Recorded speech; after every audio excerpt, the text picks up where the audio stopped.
हाँ गाइस, मैं धीरज कुमार। तो गाइस हम लोग देखने वाले हैं प्रश्नावली एक रियल नंबर, और इसमें हमारा चल रहा है प्रश्नावली एक का डी चल रहा है। और हम लोगों ने इसमें देख लिए थे, सवाल नंबर पहले तक हो चुका था। सवाल नंबर हम दूसरे को चर्चा करने वाले हैं।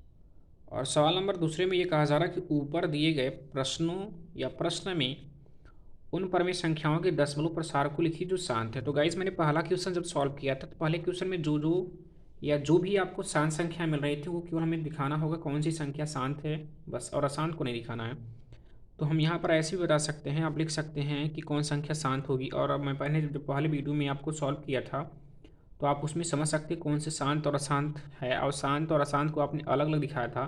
तो इस क्वेश्चन में हमें केवल शांत संख्याओं को दिखाना होगा, जैसा कि पहला संख्या आपका शांत होगा, दूसरा भी शांत होगा, तीसरा भी शांत होगा, चौथा भी शांत होगा, और ये आपका शांत, और ये भी अशांत, ये भी अशांत, ये शांत, और ये अशांत, और ये भी अशांत हो जाएगा। तो हम इसको बहुत बढ़िया ही तरीके से आपको बताए हैं। आप इसके पीछे वाले वीडियो में जाकर देख सकते हैं कि कौन सा शांत है या कौन सा शांत है। मैंने तो उधर से देख कर बता दिया, लेकिन अगर आपको कम समझ में आ रहा है तो आप पीछे वाली वीडियो में जाकर देख सकते हैं कि कौन सा शांत है और कौन सा अशांत है। तो हम यहाँ लिखेंगे कि दूसरे क्वेश्चन के लिए कौन कौन सा शांत होगा। तो हम यहाँ दिखा सकते हैं कि प्रश्न नंबर 2 में कि कौन कौन सा शांत होगा। तो लिखेंगे दी गई संख्या या शांत संख्याएं केवल लिख देते हैं। आप समझ सकते हैं कि शांत संख्या कौन होगा।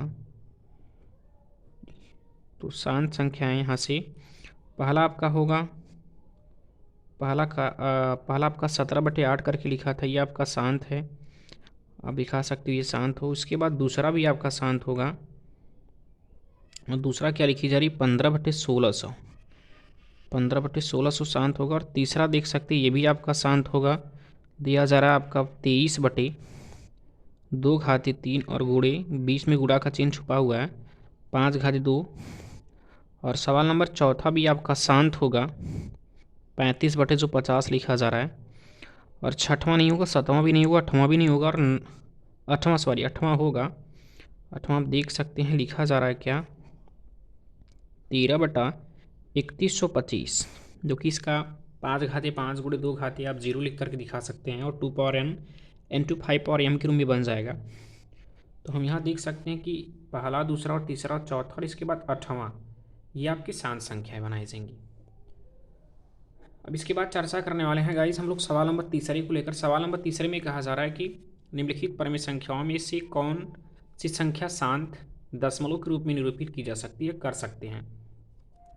पहला दिया जा रहा है 1/20। तो हम देखते हैं 1/20 को परमेय संख्या में हम लोग बदल सकते हैं या नहीं।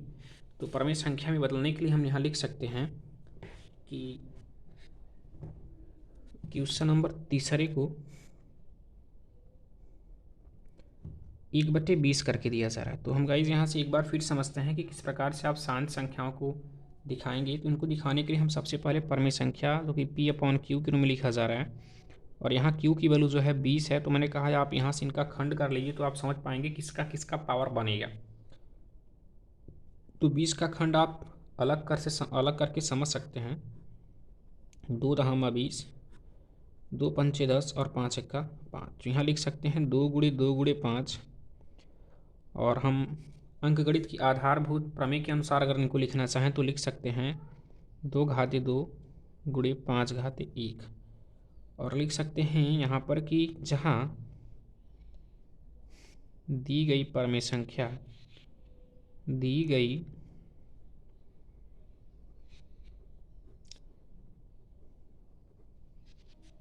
संख्या एक बटे जो 20 करके दिया गया था उसको लिख सकते हैं 2/2 × 5/1, 5/1। और ये 1/2n × 5m के रूप का है। यदि इसके रूप का है तो ये क्या बनेगा, तो ये आपका शांत बन जाएगा। तो हम दिखा सकते हैं कि आपका ये क्या होगा, शांत होगा।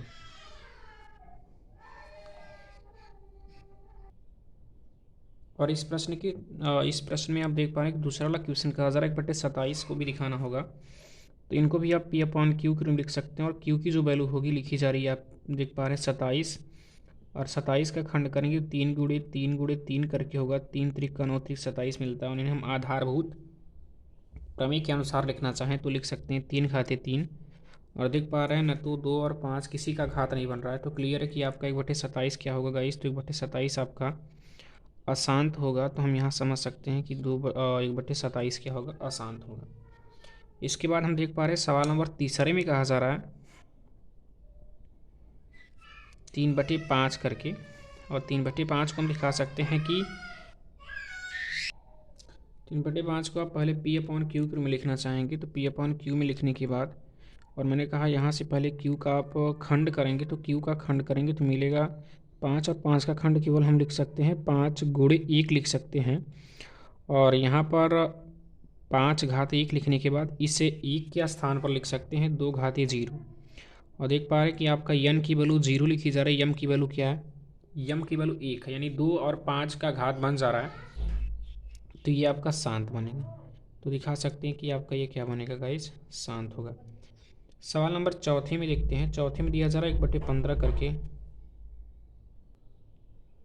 तो इसमें हम देख पा रहे हैं चौथे वाले क्वेश्चन में 1/15 करके दिया जा रहा है, और इन्हें हम P/Q के रूप में लिखेंगे। तो यहाँ से Q की वैल्यू मिल रही है क्या, हर की वैल्यू 15 करके दिया जा रहा है। 15 का खंड करेंगे 3 × 5 करके होगा।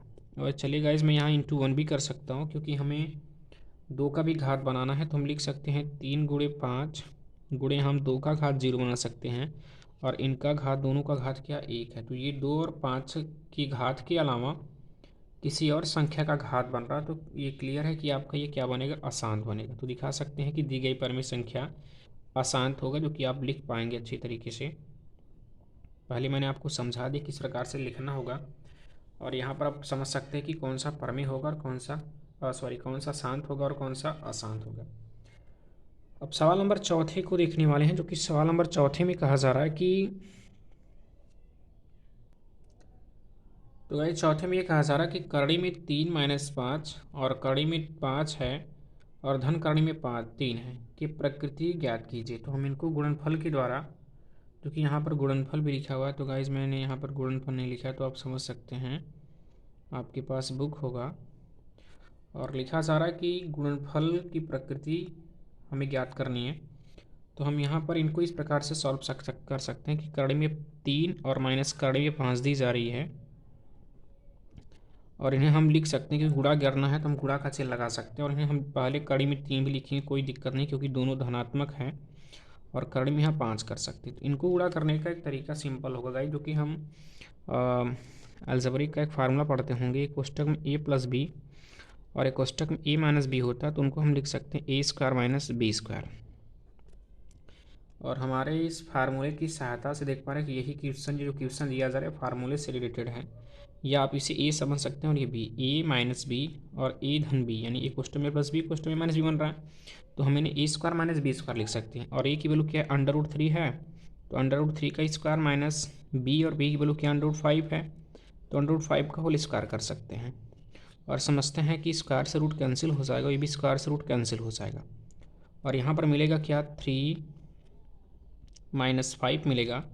और यहाँ से हम 3 से अगर 5 को घटाएंगे, तो भाई छोटी संख्या में से बड़ी संख्या नहीं जाएगी, तो बड़ी संख्या 5 है, 5 में से 3 घटाएंगे 2 मिलेगा, और बड़ी संख्या का चिन्ह माइनस है, तो -2 मिला, और -2 जो कि आप एक ऋण पूर्णांक कह सकते हैं, या इसे मैं परिमेय संख्या का भी नाम दे सकता हूँ। तो इसकी प्रकृति क्या होगी, तो इसकी प्रकृति एक परिमेय संख्या होगी।